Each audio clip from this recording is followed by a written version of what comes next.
Katrina and I worked together several years ago at the Amazon Twitch subsidiary. And I'll let Katrina explain her current role because she's pivoted some and holds a few different positions now. But we worked together, and she was really one of my first partners in understanding the diversity, equity, and inclusion space and all the complexity around it. So I invited her here tonight because I always enjoy, with this difficult topic, discussing the straight business case, because while I believe in the social justice of the topic and the moral reasons to try to give everyone great opportunity and drive a great work environment, those topics can be complex and contentious. Whereas if having a diverse team simply makes the best business sense and leads to the best overall team performance, it's something easy for everyone to get on board with. So we were going to start our discussion there. But before I go further, Katrina, I know on LinkedIn, where we live and where I have my audience, it says you're a fractional chief people officer. Talk to me a little bit about what your current role is today. What sort of work do you do today? So I have two roles. I am the CEO of my own HR, talent, and DEI consulting company, CEO and principal consultant. And with my current client, a small boutique fitness and wellness company, I'm serving as their fractional chief people officer. So I am assessing their strategy for all things HR and people, for the entire employee and talent lifecycle, helping them to evolve their practices when it comes to how they hire, what growth and development looks like within the company, transitions, and all of that, as well as how they collect data on trends that are happening across the company.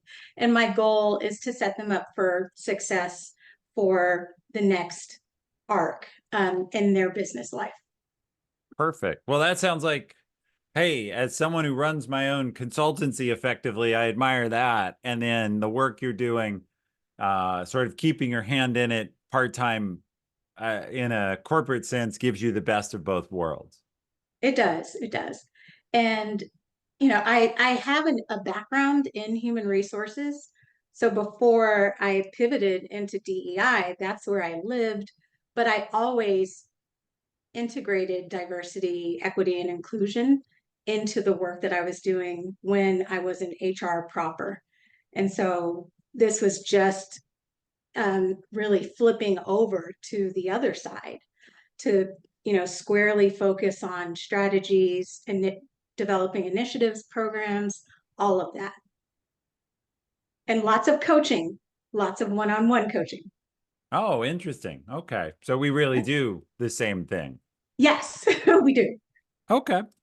Well, um, let's go ahead and dive in a little bit. And I'll share with Yeah. the audience, Katrina and I have a lot of stuff we want to cover.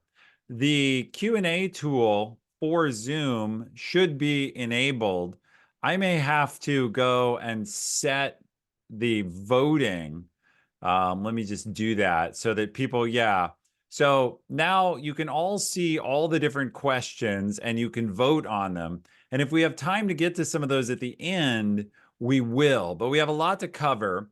So I'm going to jump right in and give Katrina the floor and ask her, share a little bit. What is the most compelling data we have, the real sort of research that tells us that building diverse teams is good business? Sure. There is plenty of research that validates that diversity is good for business in terms of the results over time in increasing returns of a business, increasing a business's capacity to develop products and solutions for a broader audience, to think about, developing products and solutions for a global audience, for instance. Mm-hmm. Um, so McKinsey um, has collected and continues to collect and synthesize data on the business case for diversity. Their 2023 report reaffirmed that the business case is strong in terms of financial performance, board performance, importantly. Diversity is really important in the board and in decision making. So just about every dimension, certainly financially, that you can think of. And if you take a look at the McKinsey report, they even have it broken down, I think, by 3 to 5 year increments, as well as looking at diversity from a gender perspective, and racial and ethnic minority perspective, in terms of companies that were more diverse along the lines of race and ethnicity showed these returns, and companies that were more diverse along gender showed these financial returns. And for anybody who's wondering, I put a link to that report in the chat. So I absolutely encourage you to read it yourself. I did some reading that Katrina had shared with me. And one of the things that jumped out for me in that report is, I believe it said companies that have a diverse board, which I didn't pin down the exact definition of, but I'm sure it's in there. That's my fault. Are 9% more likely to outperform financially compared to the average. Now, 9%, you'd be like, small. But companies in the bottom quarter of diversity were 66% more likely to underperform the market.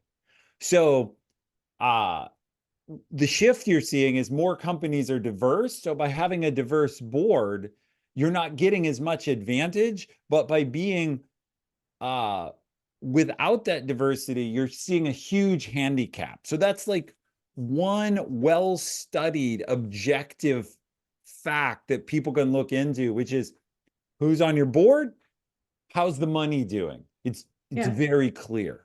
Go ahead, Katrina.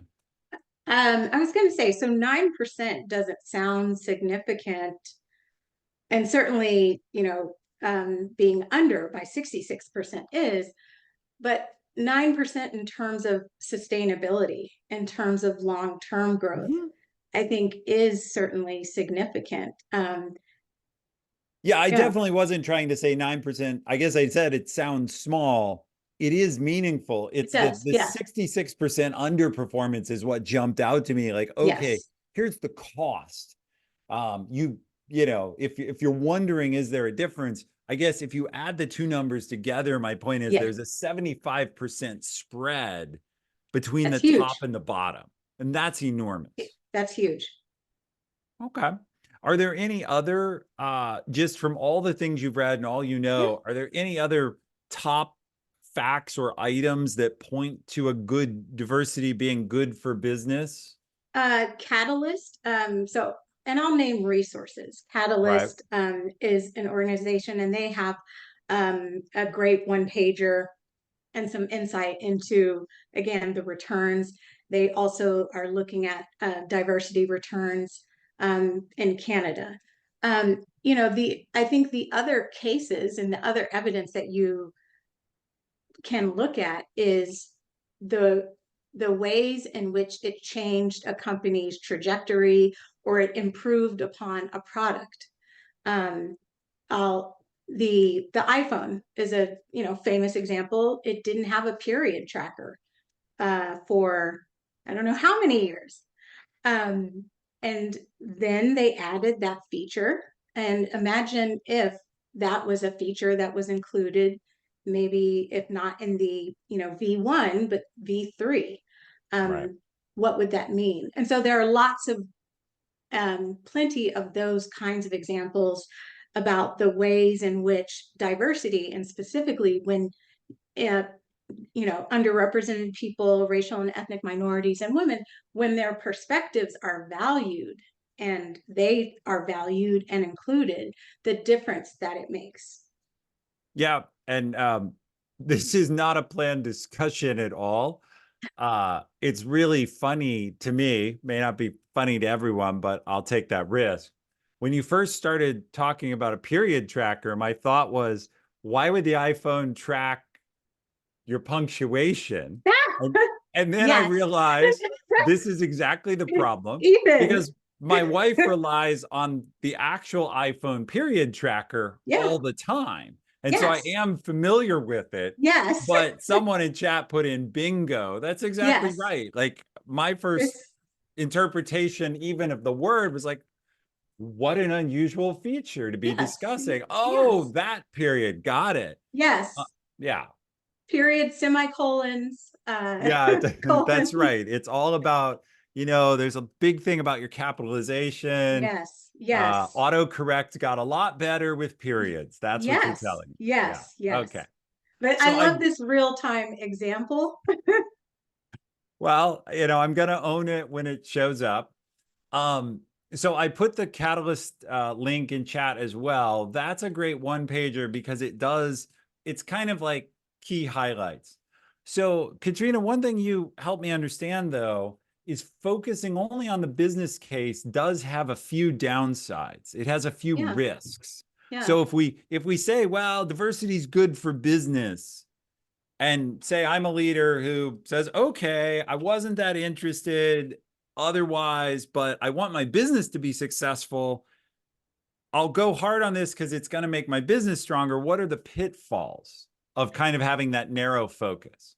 The pitfalls here are that when you're tied to the business case, that works well and your commitment is strong in good times, in times where the economy is solid and humming. And we've seen this over the last couple of years in times where the economy starts to falter, or there's a recession. That is where that commitment disappears or it lessens. And so the business case, in part, why, you know, I won't say it's faulty. It's often an entry point for people to begin to embrace why this matters and understand its impact and how it can positively affect an organization.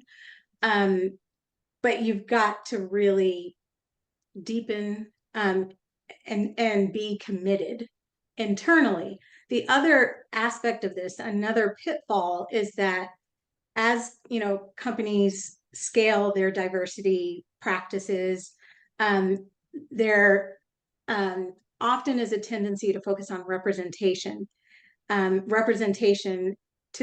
the exclusion of inclusion. So you're at the table, but you don't have a voice at the table. You are experiencing microaggressions, frequently every day, and so without inclusion, having someone who's just there is not meaningful. So maybe there's so many terms that come and go from favor, but I would understand that as what I would have learned to call tokenism.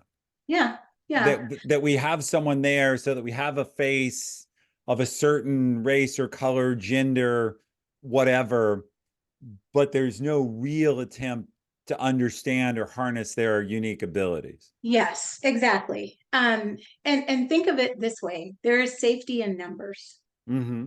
So if I'm the only sitting at the table, and there's also an underlying perspective that part of the reason that I'm here is because I have a perspective that's not already at this table.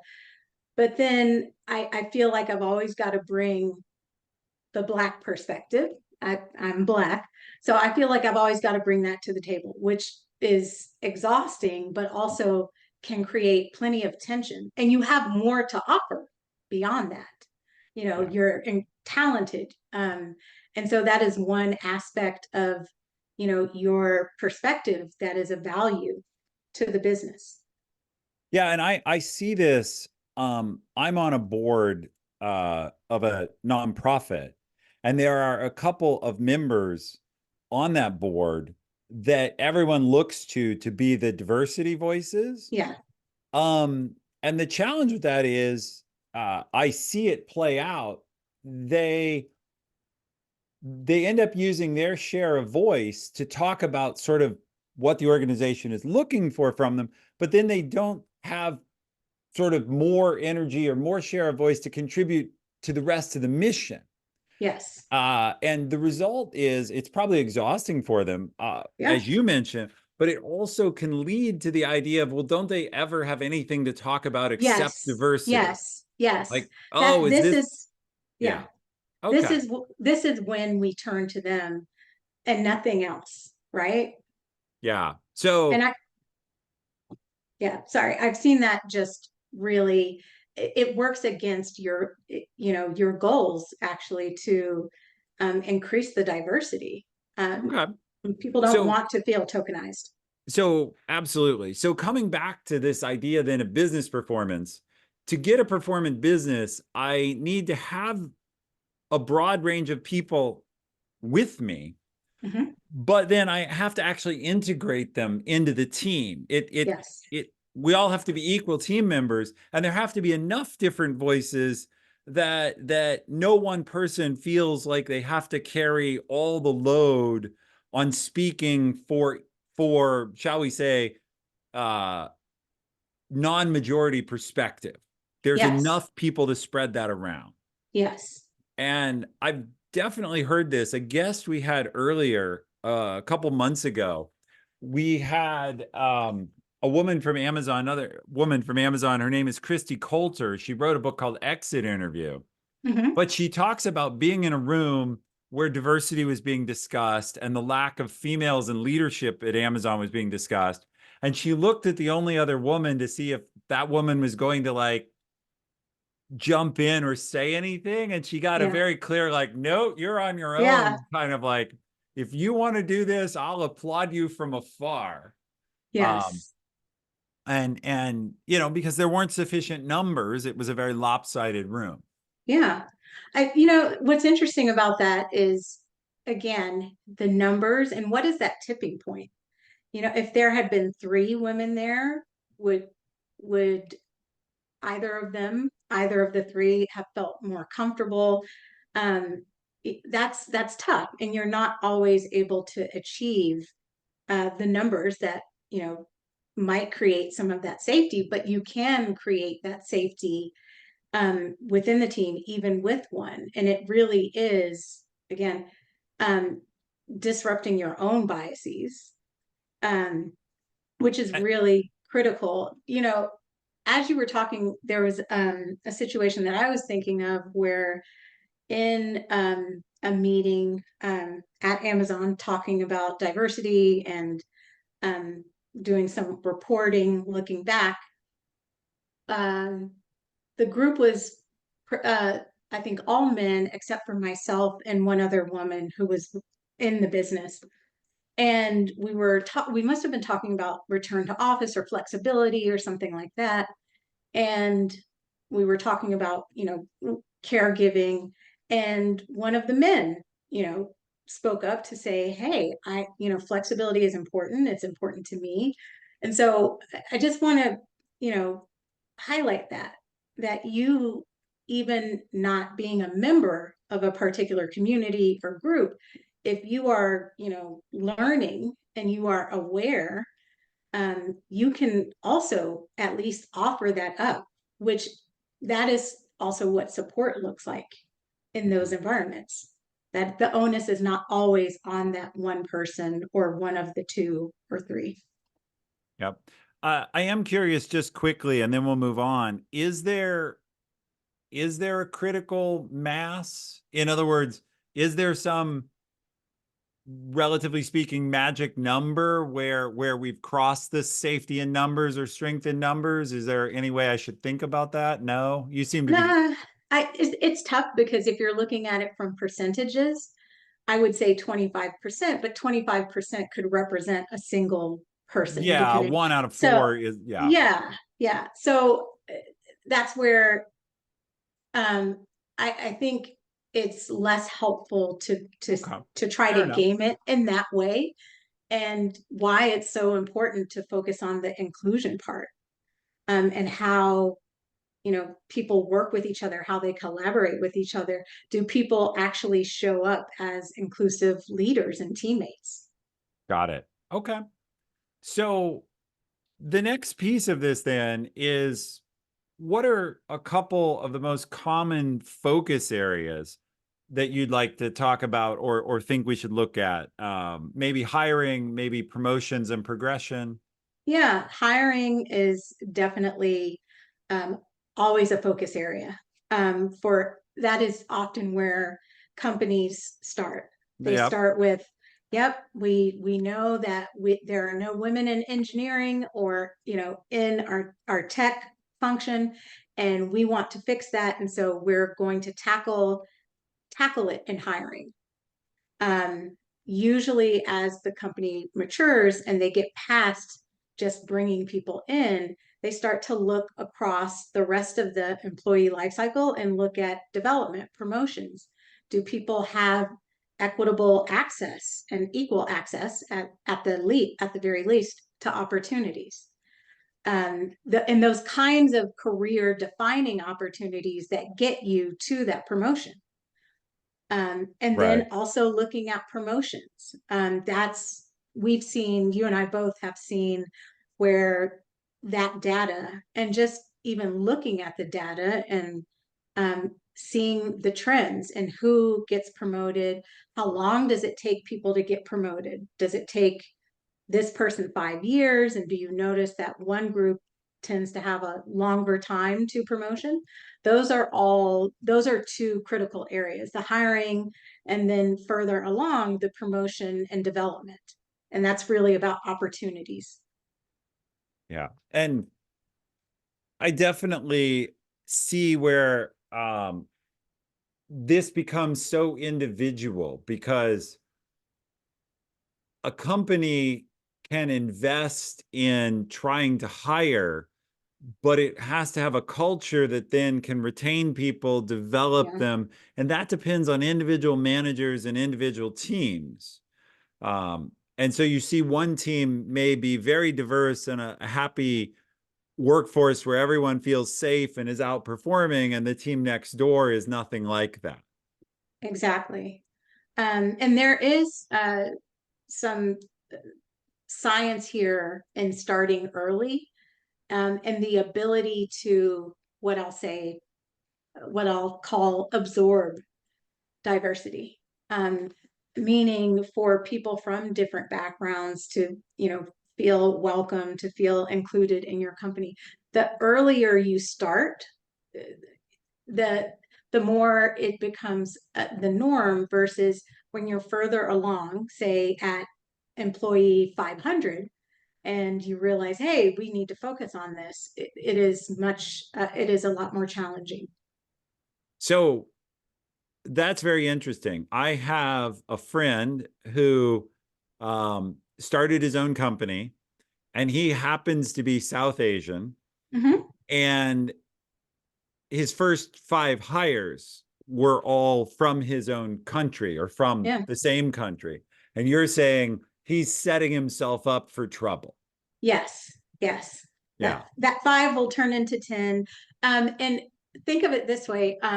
When you do have someone come in who's different, they're they're an outlier, Right. right? So you've grown, and as you've grown, you tend to have very specific types, very specific backgrounds. If it's, you know, uh, out of the 500 or 200 employees, 150 came from Harvard or came from, an Ivy League. That's also uh, a Yeah. dimension. It can Yeah. be more, it can be more than just race or culture. Yes. Yeah. But it really is that when that person who is from a different background comes in, they don't fit, quote unquote, with the rest. Yeah, and that's interesting. I'll have to go follow up because I know he just made his 6th hire, and I believe his 6th hire is the first woman in the company as well as the first person from a different country. Yeah. So it's a That's good. huge disruption, right? Or a Yeah. huge change. Yeah. But Okay, it's good that, the sixth hire is, someone who has a different background. background.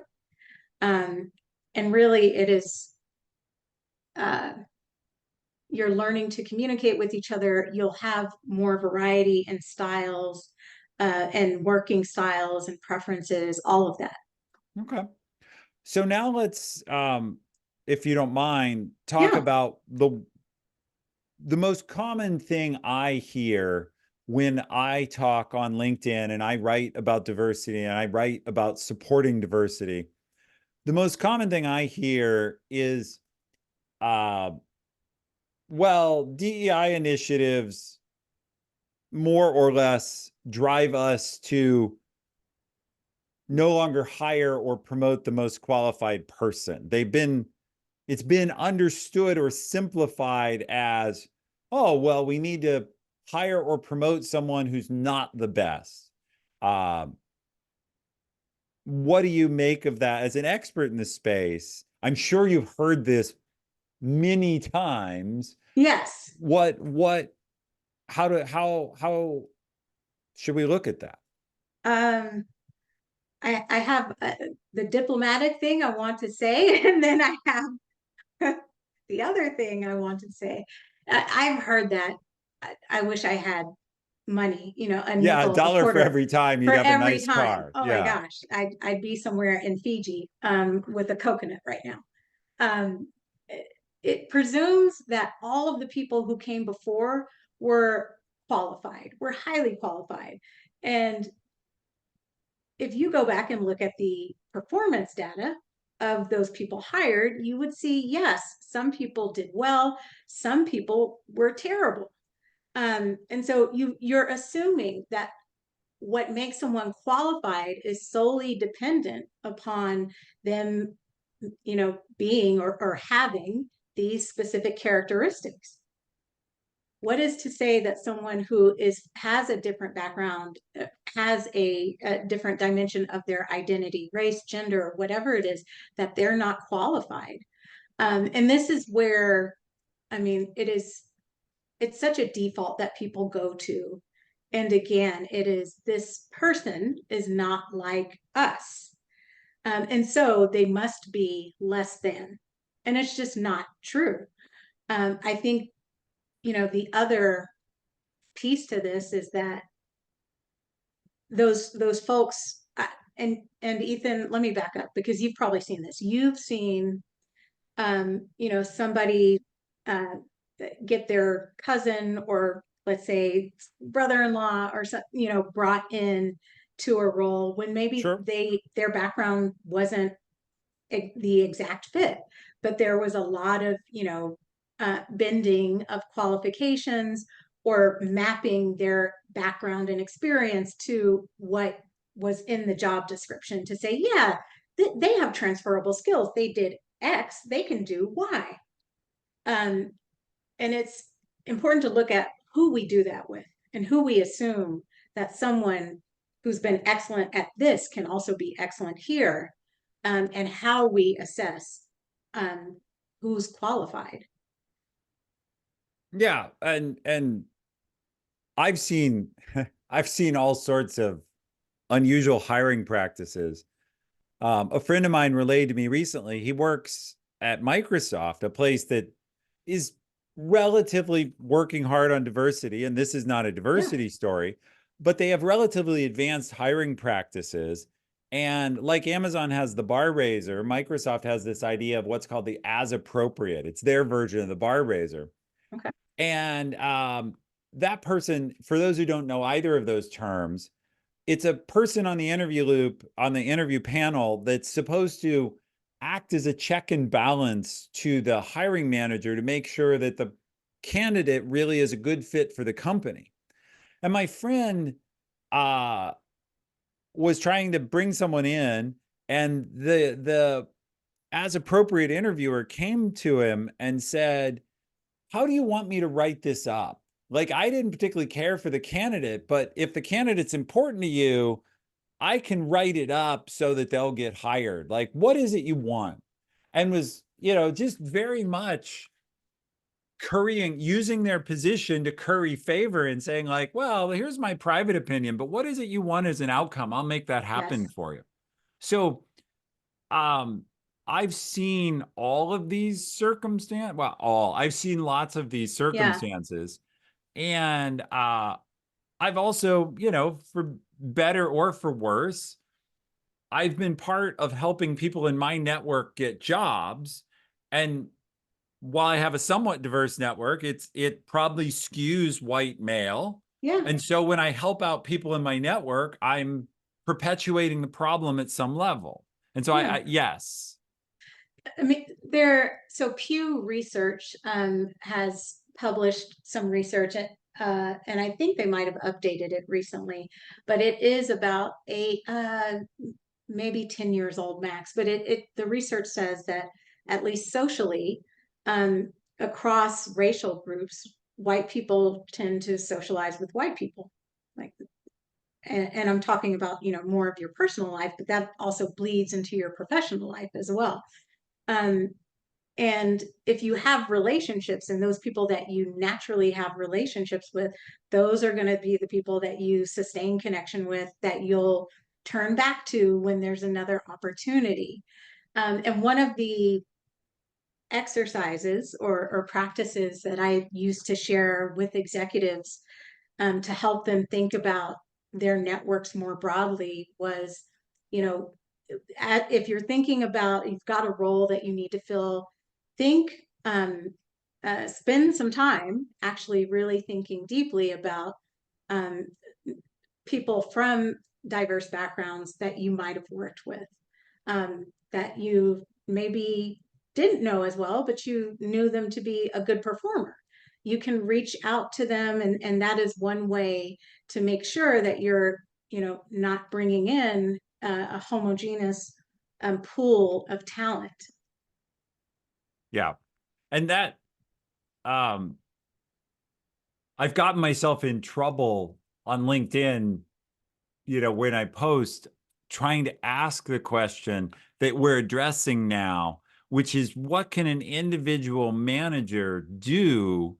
They don't control the corporate level directives or the corporate level culture, Yeah. but they have a position to fill.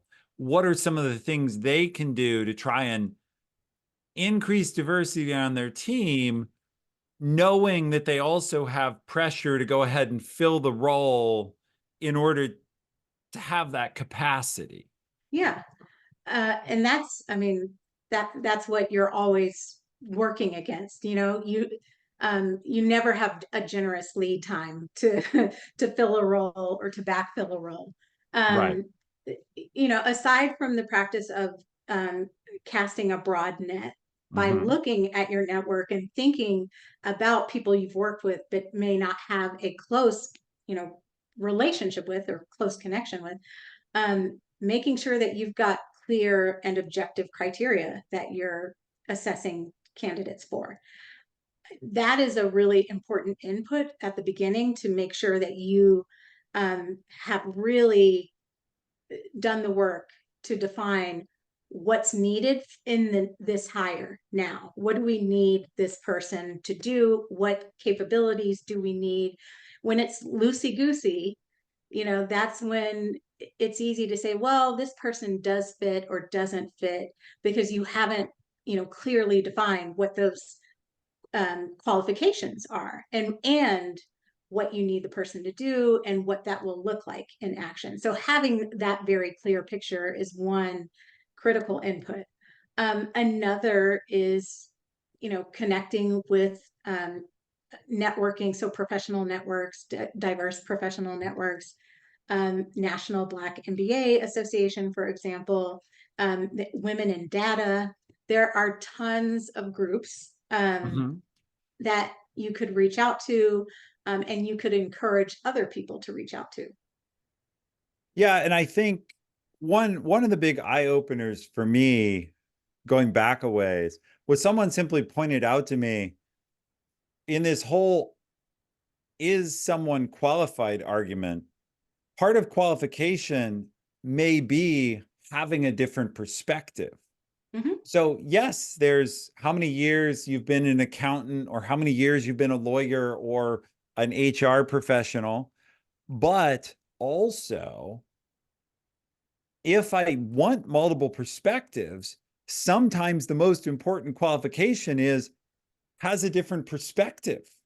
Like that Yes. is a real qualification. We lose track of the fact that assuming we believe it's true that we get business value from diversity, that insisting on diversity in our hires is actually a path to business value, even if it takes longer. And an equally, say, skilled at accounting, the tiebreaker might be, yes, but this person has a different, what is often called lived experience or background. Yes. Yeah.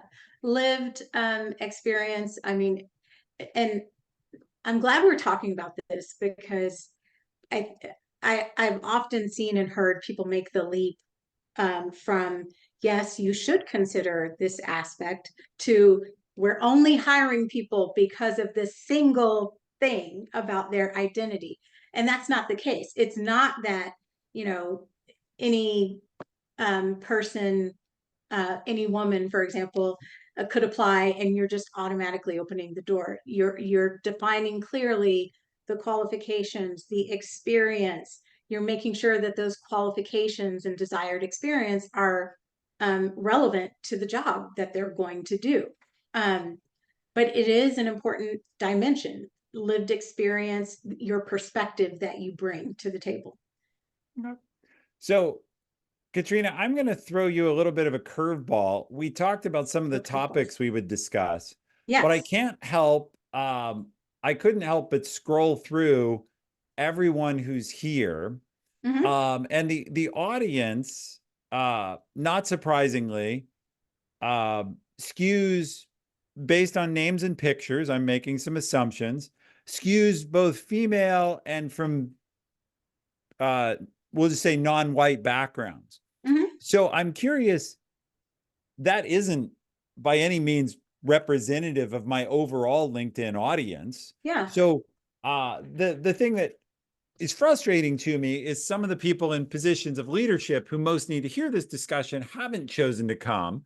And some of the people who are here, I'm sure I appreciate all of you being here, but I'm going to give you, I hope, a cookie, which is, if you are from an underrepresented group, how do you support each other? What is the mutual, how does this audience that here that cares about this topic, how do they support each other when maybe some other people who need to be supportive aren't listening? What is the mutually supporting approach? Are there any tips or tricks there? So, you know, I can share my experience working in this space and as a Black professional and Black person. Um, some years ago, there was a Black exec who was hired into the organization that I was working with. You know, there was a push to increase representation at more senior levels. This person had an amazing background, had worked for a Fortune 100 tech company, I think was an SVP at that company, came in at a lower level, which was surprising. And they didn't know that until they joined. And then along the way, they started, their experience started to deteriorate. Okay. Their direct reports were frequently going over their head to their boss, so going to the skip level. um, People would not meet with this person. um, they they didn't have a good relationship or working relationship with their boss, and so they got 2-3 months in and they left. um, I knew what they were feeling. And I checked in with them because I know what it's like to be an only. And I knew they were coming onto a team, and everybody is well meaning, and everybody, supports diversity, at least in voice, but it really is in what you do in the day to day. So, and I, reached out to them and asked them, hey, how are you experiencing this organization, this company, as a Black professional? What is that like? That's an in community conversation that I can have with this person. Um, interestingly, a member of the leadership team who was a white guy, I'd shared this with him, and he was he really wanted to be able to have that kind of conversation with the gentleman who had been hired. And we talked about it. I gave him some language he could use, but ultimately it's about whether or not people feel safe Yep. to share those things, but also how much do I have to educate or explain to you? And so I know one of the questions that we had talked about before was um, like tips and tricks or tips for leaders to be more inclusive. And I would say one of the biggest is believe people, believe their lived experience, their experiences. If someone is saying, hey, my direct reports keep going over my head, instead of responding with, well, I'm sure that, and making an excuse Mm-hmm. for these direct reports, hold on to what they're saying, and that this is not behavior that's expected for an exec that's coming in, that direct reports would go over their head, but also they have experience that tells them what this is. Got it. Thank you for that. And I appreciate, you letting me sort of throw a curveball. Um, this is well, let's continue because we're going to get to there's a question people really want to ask you, and it's one we kind of Yeah. have on our list. So let's get there in a minute. But one of my questions that is tough is how do we know when we're succeeding building a diverse team, or how do we know that we're balancing effort correctly? At the corporate level, as Yeah. it's often done by sort of this gross metric of percentage tracking, which isn't a great tool. How can I as a leader assess, I'm not from any of these cultures. How can I assess how I'm doing? One of the ways is, um, do people feel comfortable and empowered to speak up, and not just to share perspective in agreement, but to share perspective in disagreement, to say, you know Mm, what, uh, I have an objection, or I have another take on this. um, that is what real inclusion looks and feels like, when you can bring that into a conversation and you can really rumble. And this isn't something you could necessarily quantitatively measure. I mean, sure. you could through an inclusion survey, engagement survey, but those are not accurate. But it is, um, whether or not people feel that their voice is valued, that they can speak up, that they will be heard, that their perspectives will be taken into consideration, and that they will not lose status if they do so. And one of the obvious signs and ways that it's working is, are people staying on your team? Sure. Yeah, Do yeah. they stay? Do they Um, stay? and do you spend time with them? Come. um, that is another important metric, is how you're spending your time across the team. Are you spending your time or more time with certain employees versus other members of the team? It's another exercise that leaders can do to look at their one-on-ones, for instance. See, how many, for example, you've got 30 minutes with each team member, one every 2 weeks. Are you keeping all of those? Do some of them go to an hour? Who gets more time? Who gets less time? Whose meetings get pushed? Right, right, right. So it's trying to be observant of your team dynamics, and are the team dynamics functional? And I Yeah. love retention. I talk a lot about retention is negative recruiting, meaning Yes. if you're retaining people, you don't need to recruit more. And Yes. so your And retention stats do tell a big story because oh, if you have a revolving door of diverse talent, Yes. it tells you something really quickly. It tells you everything. And I'm going to share it's a bit of a secret. It's a secret, but um in community, people will reach out to other, for example, Black women who have worked in the same group or company and ask about their experience. Sure. So yes, you've had interviews, and yes, you've talked to people about the culture, and how the team functions, and all of that. And there is often a check, Sure. in the background to say, "Hey, real deal, what was it like?" Yep. And to your point, yes, retention, it absolutely tells the story. If you see someone who's got high turnover, and the pattern emerges pretty quickly, it sends a very strong signal. This is not an inclusive, welcoming team.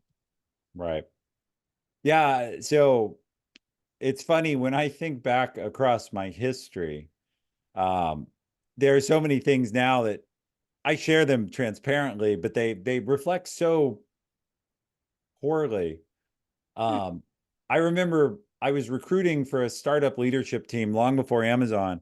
I I was kind of acting as the recruiter for our startup. I spoke to a woman who asked me, "How many women are on your leadership team?" And I said, "Oh, none," and she Yeah, said her response was, "Why would I do that to myself?" yeah, And that yes, was that was like, you know, uh yeah, quite um quite shocking to me as a young leader. Like, yeah, what? Because but then I wasn't seeing it from her perspective. I was yeah, just seeing it as like, wow, that's like really judging us all and saying we might, you don't know us. And yeah, she's just saying, no, but I know your numbers. Like I know what yeah. I see. Um and yeah. So there are If lots of examples. Go ahead. if I may, there's this idea of the perfect first. So that if you are the first, and you can Google it. Barack Obama is a great example. Sure. A perfect first, Ivy League, all of that, had this success. His background was this, and Yeah. there. So, and same for, I think it was Sandra Day O'Connor who might have spoken about this as well, about being a perfect first, because you are blazing trails, breaking down doors. You are the one who makes it easier for the next one to come in behind you. Yeah. And of course, that's setting so this idea makes really good sense to me.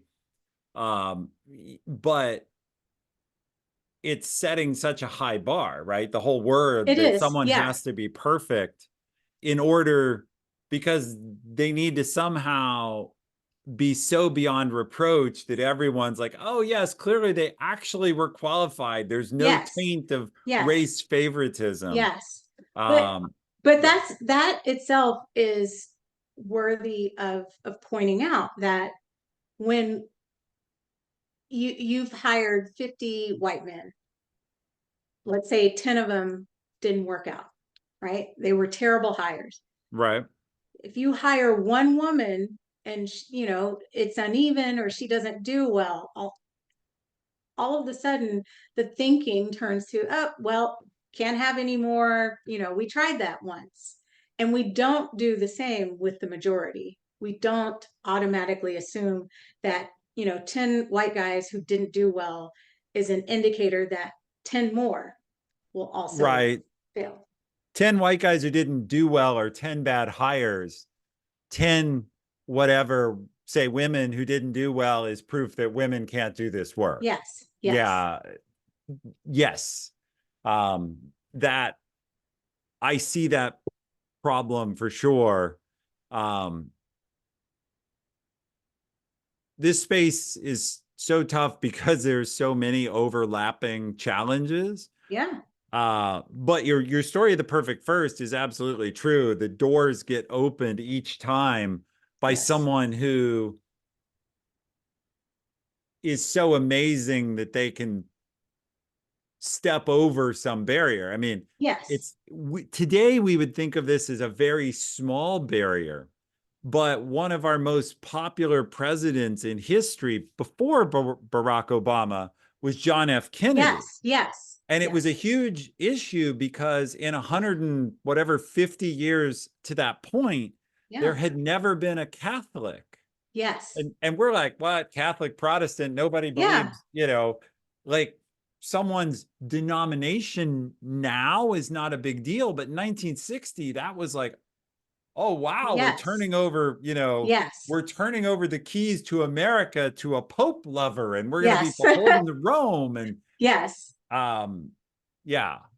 But he was so popular and so dynamic that people were like, oh, well, maybe he's a good Catholic, right? Yeah. Yes. Yeah. It kind of smoothed the waters Right. over for other Catholics to step into service in that way. Yes. Okay. So now let's people in chat are very interested in this question, and it gets to a point that you've been asking, which is with all the pushback against DEI, I mean, it's very out of favor right Yeah. now. Yeah. Like the word has become, or the term has become toxic and overloaded in some Yes. ways. Yes. How do leaders, and believe me, I get blowback for even talking about it in some level. Like, why are you on this topic? I came for career Yeah. advice. Why are you talking about this? Yes. How do we champion this? How do we deal with that blowback? This is such an important and timely question. Before I answer it, it will also lead me to a question that I have for you, Ethan. Okay. Because we are, as you know, observed, we're on this call, and the people who are present, who are interested, um, seem to be people who are from underrepresented groups or have underrepresented identities. And where is everybody else? Yep. Where are Um, my white-haired, white-skinned brothers? yeah, yes, There are a yes. few here, and I'm glad you're here. Thank you for Thank you showing for up and showing up. caring. Yes. But yes, I wish You there could were be, 40 people who looked like me listening to this. And I'm really yeah. sad. But that's an aside. So Please keep going. no, no, no, I do too. I want folks to have skin in the game. And so, the pushback is real. The language is lightning rod for folks. So you have to look beyond the language, but you also have to be willing to set aside some of the language that we, held on to and have been using to say, okay, I'm not going to call it DEI anymore. Or I'm not going to, I know if I drop diversity in this way, it's going to trigger, but instead I'm going to talk about inclusion, right? Instead, I'm going to talk about inclusive leadership. Instead, I'm going to talk about how being aware of your biases is critical to being an inclusive leader, how disrupting your biases is critical, and that in order to retain people and to make sure that you have a successful team and a successful business, you do need to show up and behave in an inclusive way. And you also need to consider diverse perspectives or perspectives from different backgrounds, right? And that is a value add. The pushback is going to be there for who knows how long. What I know about this work is it comes in waves. So when there's progress, and Kenji Yoshi, who is a professor at NYU Law, talks about this. When there is progress, there's also the pendulum also swings the other way. The example that he mentioned when I heard him speak once was gay marriage. So when gay marriage became the law of the land, one thing that you saw happen in response to that was all of these anti-trans bills and bathroom bills being introduced. And Right. that was a reaction, a pushback to, we've made progress here. We have gay marriage. And so now we are going to swing really hard and say, you shouldn't, we're going to come really hard with on gender identity, and we're going to create all of these, laws and bills and things that we don't need. This is not an issue.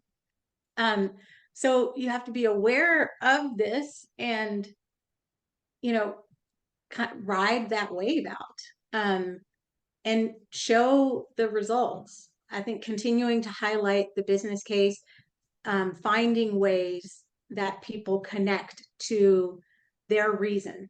Because yes, the business case might be for you, but you've got to make it personal.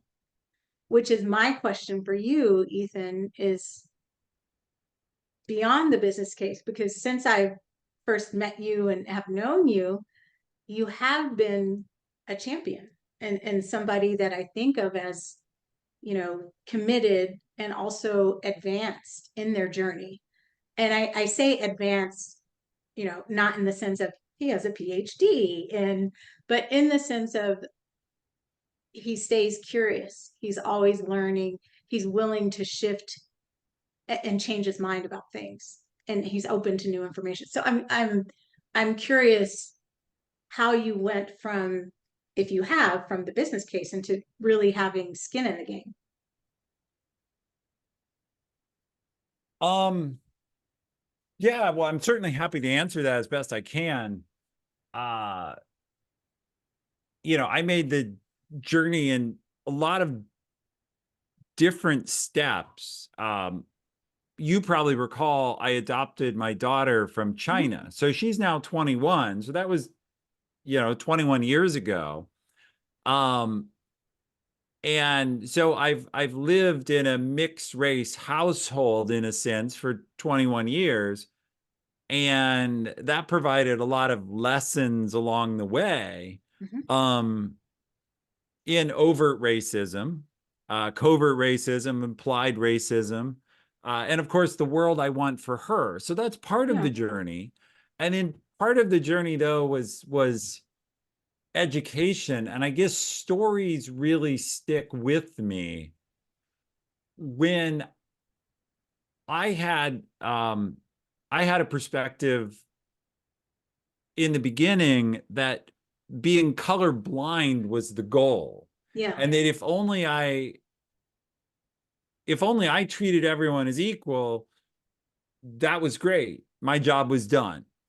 And as I heard people's stories, though, and I started to look at things, I realized, like, well, okay, that isn't really true. Because what happened before then? So, for example, an illustration that really brought it home to me, it's one I'm sure you've heard, but maybe not everyone here has heard. There was some college that did an experiment or had an illustration for their students where they would line everyone up on the 0 yard line on a football field and say, hey, as a welcome to the campus, we're going to run a race, and the winner of the race will get $100. But before we start the race down the field to the far goal line, I'm going to ask each of you a few questions. And then the person emceeing it, and obviously, Katrina, you know this, I'm just sharing it for others. Yeah. The first question was like, are your parents married? If your parents are married, please take 2 steps forward. And then the next question is, if either of your parents have an advanced degree or have been to college before, please take 2 steps forward. And if any of your relatives have an advanced degree, take 2 steps forward, and so on. And of course, they ask half a dozen of these questions, and then they ask the students to take a moment and look at the field. And of course, it would turn out that, broadly speaking, members of underrepresented groups had taken no steps off the 0 yard line. Yeah. And members of the majority group were 10 or 15 steps down the field. And they say, okay, now if we run the race, is it fair? Like, if Yeah. we run the race from here, is it fair? Yes. None of you who've stepped forward 5 times did anything to hold anybody else back. Yeah. right? You're not guilty of tripping the black kid next to you, No. but still you're 12 steps ahead. Is it fair? And so Yeah. that story really showed me like, oh, and then I started thinking about it. I don't want to go on too long because I'm sure you probably have more questions, but I started thinking about it. And my father has a PhD, and he's the black sheep in the family because I come from a medical family. And, Oh. and so my uncle is a doctor. Both my grandfather and my grandmother were medical doctors. So my grandmother was one of the first female physicians in the state of Ohio going back to the Wow. 1920s. And her father was a doctor. So going all the way back to my great grandfather, who I never knew, passed away long before I was born. I come from a family of doctors. Am I starting from a fair start? The ripple down of Yeah. great grandpa made money and he sent grandma to medical school as a woman in the 1920s, and then she made money. Yeah. And no, of course it's not fair. Yeah. So, I, one, I don't know. It's funny to me that your father has a PhD and somehow he's a disappointment because he well, didn't. he's not a real doctor. Right, right. He's one of those faked. If you're on a plane and you have a PhD, Right. If the PhD doesn't help when they make the yes, announcement, that's not who they're talking to. Yeah. no. But there's something that you said that brings me back to, I think, another way to counter the pushback or to ride through the wave of pushback. When you talked about that exercise and being on the football field, The it's steps. Yeah. the I know it as the privilege walk. I've Yeah. facilitated, led it many times, and what stood out to you was fairness, that it didn't seem fair, and that just that idea that things are unfair sounds like it made it personal for you. It connected. And so one of the ways that I think is really important and gets us past language and all of this other stuff is to talk about the common denominators of the things that we all want. Like, don't we all want to feel included? Sure. Don't we all, and break that down.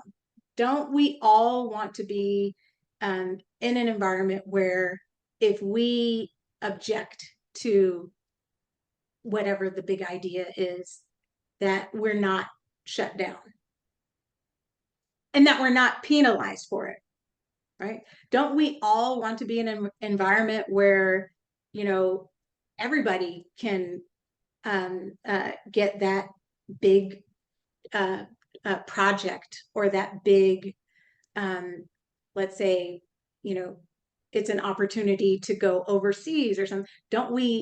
Doesn't everybody want to have access to that? And that, I think, when you start and focus the conversation there around, we all want these things. Yes, Mhm. we all want to have psychological safety, and you can redefine that or break it down however you want to. We all want to feel valued for all of the talents that we bring. Yes, that is where you can get people to at least to move forward to say, this is about that. This is about, yes, that people feel empowered, they feel valued for their talents, they're able to speak up, you're able to rumble, and yes, it makes us a better team, it makes us a better organization. But that's what it's about. um, One small aside, um, I once led a privilege walk at when I was an adjunct professor at NYU, and I was teaching a grad course, and uh, somehow that semester all the students were women. So we go through the privilege walk, and I asked a question about, if you feel safe walking home at night, take a step forward. And none of the women moved. And I know what that's like as a woman. Like, we walk with our keys out, we're always checking everything. But it brings me back to, what we've been talking about. Doesn't everybody want safety? Mhm. Doesn't everybody want to be able to, if we all leave the bar, everybody gets to their car? Right. Yeah, and yes, absolutely. And this is, I guess, when you say what changed for me, I got curious about some of this stuff because um it's not something I would even normally think about Yeah. that I need to be worried walking to my car, and yet it's a very real concern. Um and you know, it sort of harkens back to the period tracker problem. Yeah. Yeah. Yeah. Um so And also something that Jason mentioned, it's not your problem, right? So it doesn't affect you. And these diversity initiatives or that's not for me, that is for this other group. And that reframing of actually it's for everyone. It's for you so that you have a good experience here, that you have great collaborators and team members, right? It's for everyone. yeah. Well, and And this is I think it was Warren Buffett who said something like uh well, I've had, you know, a great success or whatever, but I was only competing against half the country. yeah, Um and in that case, I think he was referring to women in the workforce. But yeah. um okay. Well, so one of the questions people watching have asked that I'm curious about. I think well, I don't know if I understand how you answer, but the question is specifically, what are your thoughts on diversity quotas in workplaces? Um, I love this question. And I'm making this face because this is just the quotas and the terms. I mean, it has been a devil that has followed me in my work. Um, once found myself debating a CEO over email about the impact of quotas, and we had a lively discussion. Um, Quotas are, tie back to and hearken to affirmative action. So affirmative action following the civil rights passage of the Civil Rights Act. Affirmative action became law out of that. And many companies at that time were realizing, hey, the country is becoming more diverse. The talent is more diverse. And we're not harnessing that pool of talent. So we got to do something about that. And lots of big name companies, pursued it. And so quotas did have a place. What I find to be more successful is measuring and targets. If you are doing the work on the input side, on the inclusion side, um, on the development side, progression side, you will see the results without having to necessarily set. And it's not a quota. I should mention that. Quotas mean if we do not reach this number, there is some action taken in response, Mhm. usually some sort of penalty of sorts. Um, but a target is, we want to be here, and we are actively going to work through different measures to get there. And we're tracking our progress just as we would any other metric that was important to our business. Yeah.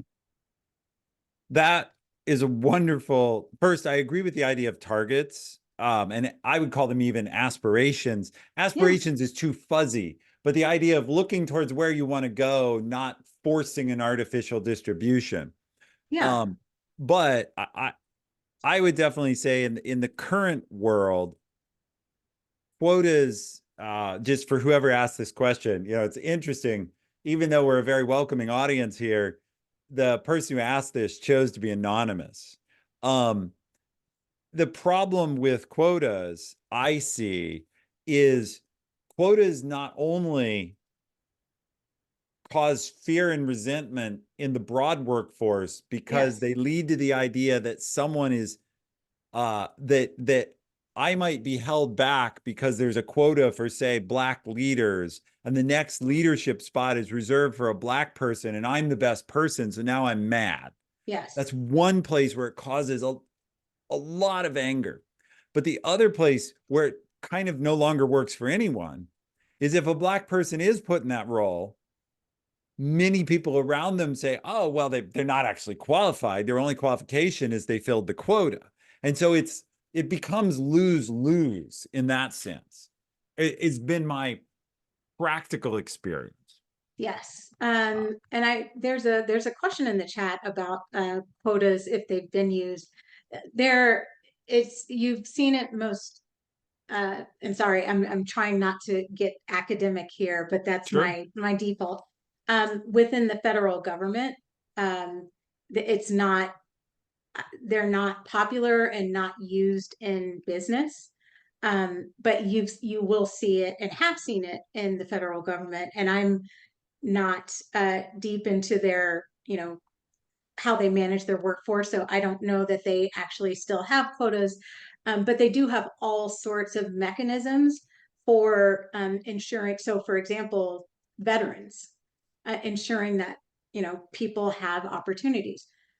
One thing I learned: veterans, when they apply, they're essentially, you've got a pool of applicants. Veterans are usually at the top of the list because of their service. Mm-hmm. And there's a federal initiative around that has been in place for I don't know how A long. long, long time. Yeah. Yes. Veteran Um, preference. Yep. yes. There's one thing I want to say about the quotas that um, you said, Please. that if this person is hired, it's taking away an opportunity that should have been mine.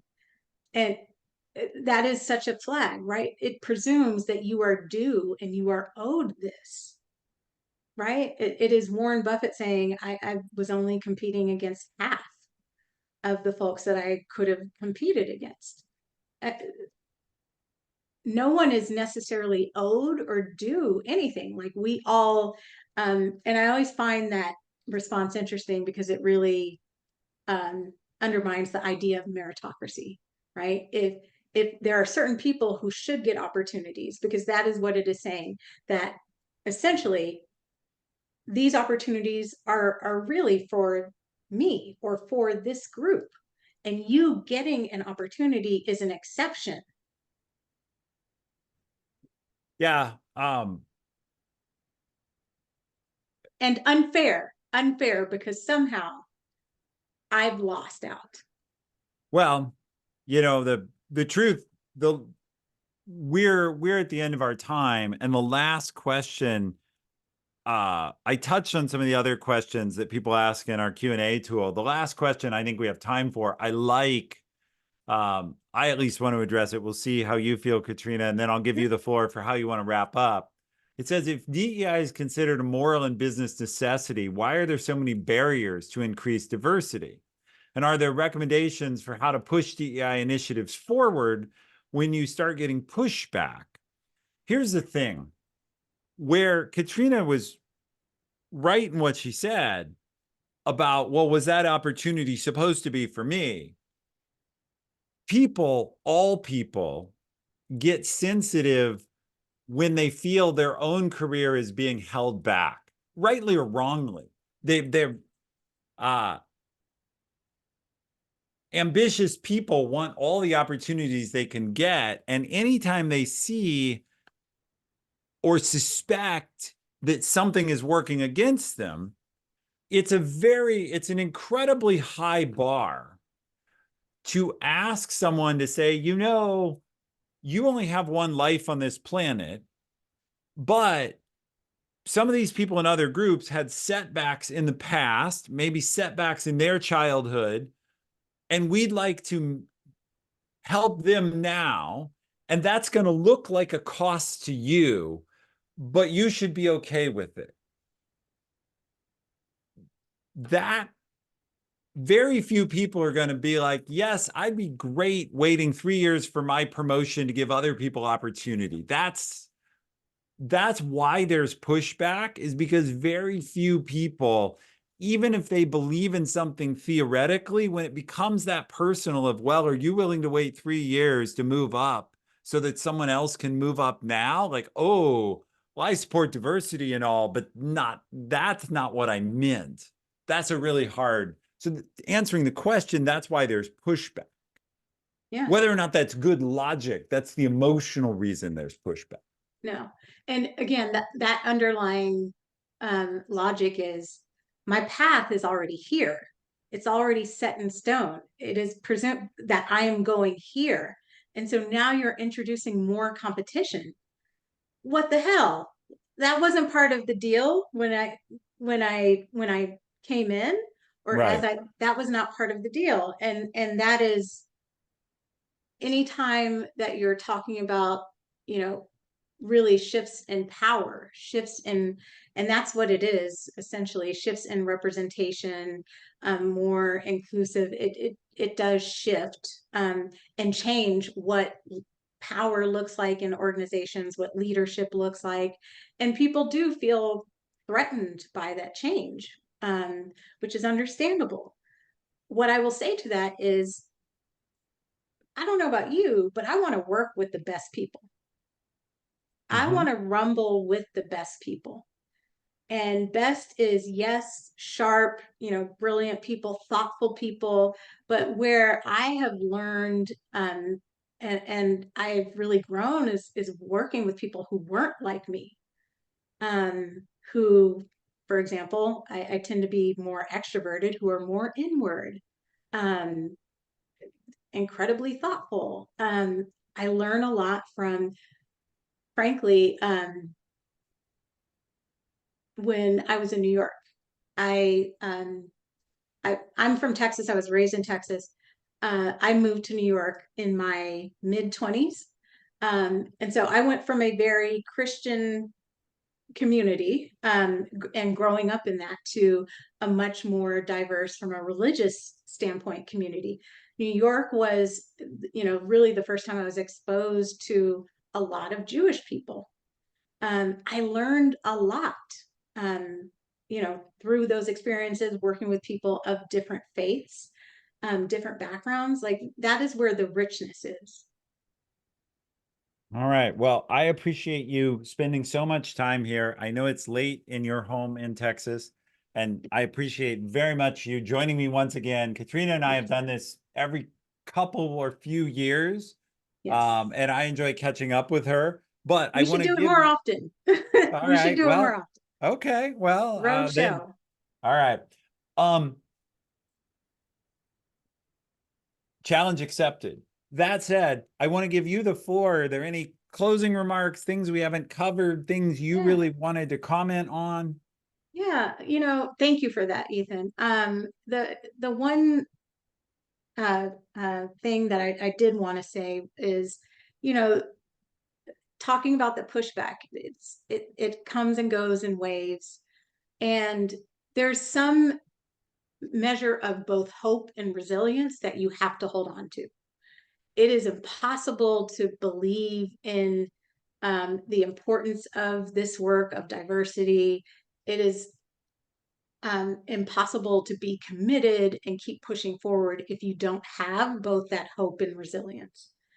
And, that hope can come from seeing somebody, come into the door, who, a few years ago wouldn't have been part of a team, or maybe wouldn't have gotten an opportunity. Wherever you can find that hope, I encourage you to find it and cling to it, for your life, because it keeps you afloat during those times where, there's an ebb. And that resilience is also part of it. And so if there are times where you need to maybe step back, do that. And then come back and keep going. Yeah, and I would just echo that to say, uh, I do believe in the long, slow arc of history, things are moving the And right way. Uh, I unfortunately believe absent medical miracles, none of us here will live long enough to see a perfect world come to be. They're just It's not things move possible. too slowly. Things move too slowly, even if they're picking up speed, but we keep getting better. Yeah. And so, I will, for my part, keep learning, keep Yeah. trying to learn, and keep trying to carry a very small torch. Um, and that will snowball over time. Yeah. Things that were unthinkable, Yeah. you know, gay marriage 20 years ago, 30 years ago Yeah. was absolutely, in the US anyway, Yeah. absolutely unthinkable. Uh, you know, uh, is I, now reality.